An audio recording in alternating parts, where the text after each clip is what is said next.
ಅಂತ ಈ ಒಂದು ಸಮುದಾಯವನ್ನು ಒಡೆಯುವಂಥ ಒಂದು ಪ್ರಯತ್ನವನ್ನು ಈ ನಾಡಿನಲ್ಲಿ ಏನು ಮಾಡ್ತಿದ್ದಾರೆ ಅದು ಕೆಲವು ದಿನಗಳ ಕಾಲ ಹಿನ್ನಡೆಯನ್ನು ಕಂಡಿತ್ತು. ಆದರೆ ಈಗ ಮತ್ತೊಂದು ರೂಪದಲ್ಲಿ ಅವರು ಮತ್ತೆ ಬಂದಿದ್ದಾರೆ, ಮತ್ತದಕ್ಕೊಂದು ರಾಜಕೀಯ ಸ್ಪರ್ಶ ಕೊಡ್ತಾರೆ. ಧಾರ್ಮಿಕವಾದ ಸಂಗತಿಗಳಲ್ಲಿ ತುಂಬ ರಾಜಕೀಯವಾಗಿರುವಂಥ ಮೂಗು ತೂರಿಸಬಾರದು ಅಂತ ಗೊತ್ತಿದ್ದಾಗ್ಯೂ ಕೂಡ ಅವರು ರಾಜಕೀಯವಾಗಿ ಇದಕ್ಕೆ ಪ್ರಯತ್ನ ಪಡುವಂಥ ಒಂದು ಹಂತವನ್ನು ತಲುಪಿದ್ದಾಗ, ಅದರಲ್ಲೂ ವಿಶೇಷವಾಗಿ ಹಿಂದೂ ಸಮಾಜವನ್ನೇ ಮುಂದಿಟ್ಕೊಂಡು ಟಾರ್ಗೆಟ್ ಮಾಡ್ತಾ ಹಿಂದೂ ಧರ್ಮದ ದೇವರನ್ನು ಅವಹೇಳನ ಮಾಡುವಂಥ ಪ್ರಯತ್ನ ಇದ್ದಾಗ, ಈ ನಾಡಿನಲ್ಲಿ ಮನ್ನಣೆ ಗಳಿಸಿರುವಂಥ, ಈ ನಾಡಿನಲ್ಲಿ ತಮ್ಮದ್ದೇ ಆಗಿರುವಂಥ ಕೃಷಿಯ ಮೂಲಕ ಸಮಾಜದ ಮನೆಗಳಲ್ಲಿ ಪ್ರತಿಯೊಬ್ಬರ ಹೃದಯದಲ್ಲೂ ಮನ ಮಾಡಿಕೊಂಡಿರುವಂಥ ಕಣೇರಿ ಮಠದ ಕಾಡಸಿದ್ದೇಶ್ವರ ಸ್ವಾಮೀಜಿಗಳು ಮಾತಾಡಿರುವಂಥ ಒಂದು ಮಾತನ್ನು ಹಿಡ್ಕೊಂಡು ಅವರು ಯಾವ್ಯಾವ ಊರಿಗೆ ಹೋಗ್ತಾರೋ ಅಲ್ಲೆಲ್ಲ ಗೊಂದಲಗಳನ್ನು ಕ್ರಿಯೇಟ್ ಮಾಡಬಲ್ಲರು, ಅವರ ಕಾರಣಕ್ಕೋಸ್ಕರ ದಂಗೆ ಏಳುವಂಥ ಸಾಧ್ಯತೆ ಇದೆ ಎನ್ನುವಂಥ ಕಾರಣಗಳನ್ನೆಲ್ಲ ಕೊಟ್ಕೊಂಡು ಜಿಲ್ಲಾಶಃ ಅವರ ಪ್ರಯಾಣಕ್ಕೆ ನಿಷೇಧ ಹೇರುವಂಥ ಪ್ರಯತ್ನವನ್ನು ಸರ್ಕಾರ ಏನು ಮಾಡಿದೆ ಅದನ್ನು ಇಡೀ ಸಮಾಜ, ಅದೊಂದು ವೀರಶೈವ ಹಿಂದೂ ಅಥವಾ ವೀರಶೈವ ಲಿಂಗಾಯತ ಸಮುದಾಯ ಅಂತಲ್ಲದೆ ಇಡೀ ಹಿಂದೂ ಸಮಾಜ ಇದನ್ನ ಧಿಕ್ಕರಿಸುತ್ತೆ ಮತ್ತು ವಿರೋಧಿಸುತ್ತೆ. ಆದರೆ ವಿರೋಧವನ್ನು ಪ್ರಕಟಪಡಿಸೋದು ಹೇಗೆ? ನಮಗೆ ಸರ್ಕಾರದ ವಿರುದ್ಧ ಈಗ ವಿರೋಧವನ್ನು ಪ್ರಕಟಪಡಿಸಲಿಕ್ಕೆ ನಮ್ಮದೇ ಆಗಿರುವಂಥ ಪ್ರಜಾಪ್ರಭುತ್ವ ರೀತಿಯ ಮಾರ್ಗವನ್ನು ನಾವು ಬಳಸ್ತೀವಿ.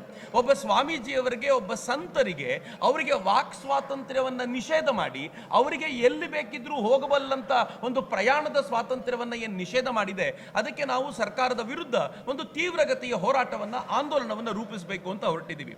ಮೊದಲನೇದಾಗಿ ಕರ್ನಾಟಕದ ಬಹುತೇಕ ಎಲ್ಲ ತಾಲೂಕುಗಳಲ್ಲೂ ಕೂಡ ನಾವು 5,000ಕ್ಕೂ ಹೆಚ್ಚು ಸಹಿಯನ್ನು ಸಂಗ್ರಹಿಸ್ತೀವಿ. 500ಕ್ಕೂ ಹೆಚ್ಚು ಜನ ಸೇರಿಕೊಂಡು ನಾವು ತಹಶೀಲ್ದಾರ್ನ ಭೇಟಿ ಮಾಡಿ ಅಲ್ಲಿ ಮನವಿ ಪತ್ರವನ್ನು ಕೊಟ್ಟು ಇದನ್ನ ವಿರೋಧಿಸ್ಲಿಕ್ಕಿದ್ದೀವಿ. ಅಷ್ಟೇ ಅಲ್ಲದೆ ಸರ್ಕಾರವೇ ಈ ನಿರ್ಣಯವನ್ನು ವಾಪಸ್ ತೆಗೆದುಕೊಳ್ಬೇಕು ಅಂತ ಆಗ್ರಹಿಸ್ಲಿಕ್ಕಿದ್ದೀವಿ.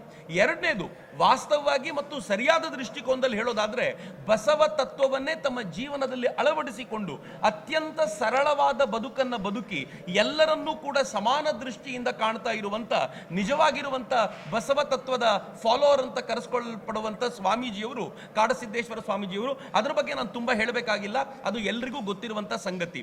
ಅವರ ಕುರಿತಂತೆ ಈಗ ನಡೆದಿರುವಂತ ಈ ಪ್ರಯತ್ನ ಏನಿದೆ ಅದು ಬರೀ ವೀರಶೈವ ಹಿಂದೂ ಸಮಾಜವನ್ನು ಒಡೆಯೋದಲ್ಲದೆ, ವೀರಶೈವ ಲಿಂಗಾಯತ ಸಮಾಜವನ್ನು ಒಡೆಯೋದಲ್ಲದೆ ಒಟ್ಟಾರೆ ಹಿಂದೂ ಸಮಾಜವನ್ನು ಚೂರು ಚೂರು ಮಾಡುವಂತ ಪ್ರಯತ್ನ ಇಲ್ಲಿ ಎದ್ದು ಕಾಣುತ್ತೆ.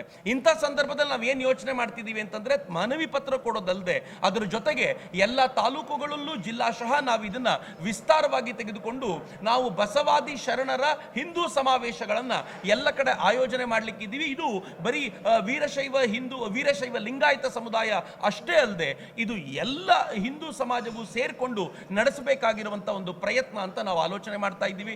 ಈ ದೃಷ್ಟಿಯಿಂದ ಇವತ್ತು ಸೇರಿರುವಂತ ಎಲ್ಲರೂ ಕೂಡ ಒಂದು ಸ್ಪಷ್ಟವಾಗಿರುವ ನಿರ್ಣಯವನ್ನ ಮುಂದಿಟ್ಕೊಂಡಿದ್ದಾರೆ. ಈ ಹಿನ್ನೆಲೆಯಲ್ಲಿ ನಾವು ಇದನ್ನು ಯಾವತ್ತಿಂದ ನೀವು ಶುರು ಅಂತ ಕೇಳಿದ್ರೆ, ಈ ಕ್ಷಣದಿಂದಲೇ ಶುರು.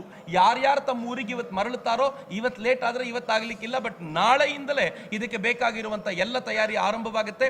ಬಬಲೇಶ್ವರದಲ್ಲಿ ಮೊದಲ ಹಿಂದೂ ಸಮಾವೇಶ, ಬಸವಾದಿ ಶರಣರ ಹಿಂದೂ ಸಮಾವೇಶ, ಮೊದಲ ಸಮಾವೇಶ ಬಿಜಾಪುರದಲ್ಲಿ ಆರಂಭವಾಗುತ್ತೆ. ಎಲ್ಲಿ ಎಲ್ಲ ಸಮಸ್ಯೆಗಳು ಆರಂಭವಾದವೋ ಅಲ್ಲಿಂದಲೇ ನಾವು ಈ ಸಮಾವೇಶವನ್ನು ಆರಂಭ ಮಾಡ್ತೀವಿ. ಮತ್ತು ಎಲ್ಲರ ಅಪೇಕ್ಷೆ ಇರೋದು ದಾವಣಗೆರೆಯಲ್ಲಿ ಇದರ ಸಮಾರೋಪ ಮಾಡಬೇಕು ಅಂತ ಆ ದೃಷ್ಟಿಯಿಂದ ನಾವು ಆಲೋಚನೆ ಮಾಡ್ತೀವಿ.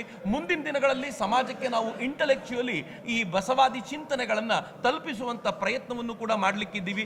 ಈ ಹಿನ್ನೆಲೆಯಲ್ಲಿ ತೆಗೆದುಕೊಂಡಿರುವ ಎಲ್ಲ ನಿರ್ಣಯಗಳಿಗೆ ಇವತ್ತು ಸೇರಿರುವಂತ ಎಲ್ಲರೂ ಕೂಡ ಅತ್ಯಂತ ಪ್ರೀತಿಯಿಂದ ಸಹಮತಿ ವ್ಯಕ್ತಪಡಿಸಿದ್ದಾರೆ. ನಾವೆಲ್ಲರೂ ಈ ಹಿನ್ನೆಲೆಯಲ್ಲಿ ಮುಂದಿನ ದಿನಗಳಲ್ಲಿ ಕೆಲಸ ಮಾಡಲಿಕ್ಕಿದ್ದೀವಿ.